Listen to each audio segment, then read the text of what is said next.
Time now for sports on 104.7 The Cave.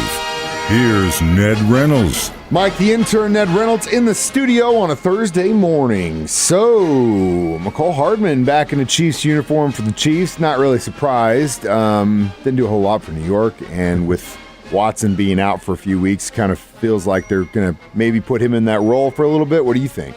Didn't do a whole lot. That's about an understatement if there ever was one. 5 games, the guy caught 1 pass.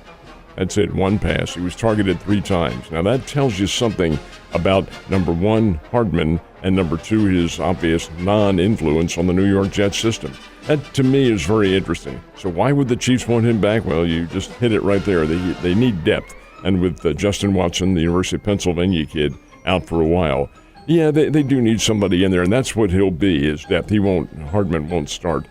I saw the supposition that he's familiar with the Chiefs system, but I wonder about that because this is a whole new Chiefs system that he's under now. New offensive coordinator Mike Nagy. It was Bieniemy. He's accustomed to that. But the fact of the matter remains he is a pro. He's been around for a number of years. And whether or not he can fit the bill, well, we'll see what happens. But yeah, McCole Hardman will be back in the Chiefs uniform. Probably not starting this week, but he'll be in there as depth. Yeah, and it's not, I mean, you know, it's kind of one of those things is like, okay, that sounds good. One of the other things that I'm really kind of watching is the idea that Frank Clark has moved his kids back to the Kansas City area, and he's supposedly doing a physical today with the team. I suspect that they'll re-sign him. I suspect that'll be what happened, but how much does he have left in the tank? Well, here's the thing. He I think, is just after the playoff sack record. And it would not be a bad idea to have a guy like that if you get to the postseason to throw him in when those guys are getting tagged. And also an older player that could, you know, maybe give Karlaftis a few tips and work with those guys. If he's not asking for much, give it to him. If he is that mindset. We'll see. And that's the big question. Does he have that kind of a team-oriented mindset? You have to wonder with his track record, but that will be, I think, determined in the future. Well, don't be such a Debbie Downer, Ned. I think it's going to be great. All right, so we got kind of an interesting matchup tonight. It probably would be a pretty good Thursday night football game. We'll be down at Coyotes starting 7 o'clock. All kinds of stuff to win, like a trip to Vegas, signed Chiefs jerseys, or maybe your fantasy football game, because if you guys got guys... Is there a football game? Oh, yeah. After all that stuff? No. We got the Saints and Jaguars playing tonight. Jaguars initially were a 1.5 favorite, and then you get an injury to Trevor Lawrence, so all of a sudden the odds change on that, and it's the Saints who are now favored by 3 points over Jacksonville.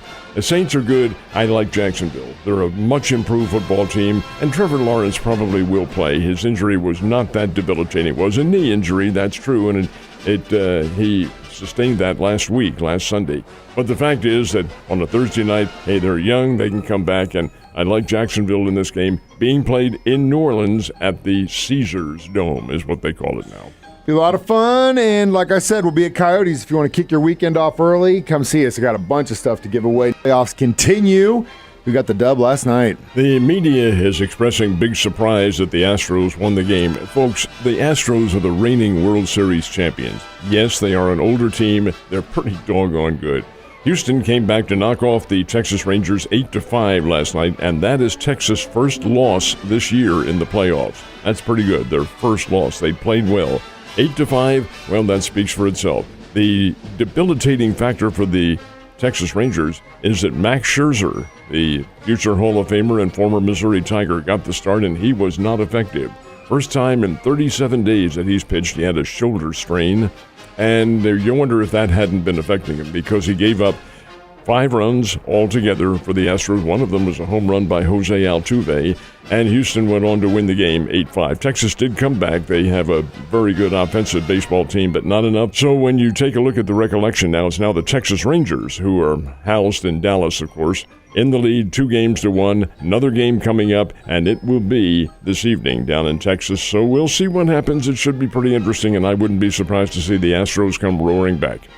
Make it an interesting series, that is for sure. We do have a little bit of baseball being played here in Springfield today, the Battle for Bell. Are you going down there? Indeed, we will be. Battle for Bell is at Hammonds Field. First game's at 12 noon. That has BBC against Evangel, and be a 9-inning baseball game. And then the feature game, the hallmark of Battle for Bell, is Missouri State versus Drury. And that game is at 6:30 tonight at Hammonds Field. These are two very good baseball programs. 7th year that they've had Battle for Bell. Battle for Bell is a benefit, folks, for the ALS Foundation at Cox South here in Springfield, the only one for hundreds of miles around here. And the funds go toward the foundation of the ALS Clinic, which is a very, very important one, very big one. ALS, folks, is a myotrophic lateral sclerosis. It's also known as Lou Gehrig's disease, a wasting disease that's ultimately fatal. It's a terrible affliction. And the designation of Battle for Bell, named for Howard Bell, the iconic baseball player and coach in this area who succumbed to ALS. The idea is to raise funds, get the funds, and get the research back on track again. It's got to be cured, and it will be, hopefully in the near future. Well, it's a good thing that people are doing what they can to battle it. That is for sure. All right, it is the 42nd anniversary of Blue Monday. We're not talking about, is that a song? Isn't that a song? It could be, I guess. Yeah, maybe there's a Blue Monday out there. It's Blue Monday in Canada and in the Ozarks. All right, what's the correlation there? Baseball game on this October the 19th, 1981. The Montreal Expos are playing the Los Angeles Dodgers at Olympic Stadium, Montreal. Terrible day. It's cold. It's in the 40s. It's drizzling. The place was not filled. But the winner of this game is going to the World Series. Dodgers and the Expos tie 1-1 in the ninth inning. Okay, to help out Montreal's cause, they bring in their ace out of the bullpen. Their ace is their star starter, and his name is Steve Rogers. He is the same Steve Rogers from Springfield, Glendale, All-Stater, Missouri, All-America, Tulsa, and the number one draft choice of the Expos. Comes in, gets the first two outs, and then he faces Rick Mundy, wearing Dodger blue. What does Rick Mundy do? Sticks one in the seats. Home run, 2-1. Dodgers win it. Referred to from here on in as Blue Monday, from Rick Mundy, of course, and for the Dodgers blue. But a Blue Monday in sadness for us here in the Ozarks. Although Rogers, folks, went on to establish a great... He is, get this now, he is the all-time winningest pitcher in the history of the Montreal Expos / Washington Nationals. That's who they are now. He's still, even these numbers of years later, their all-time winningest pitcher.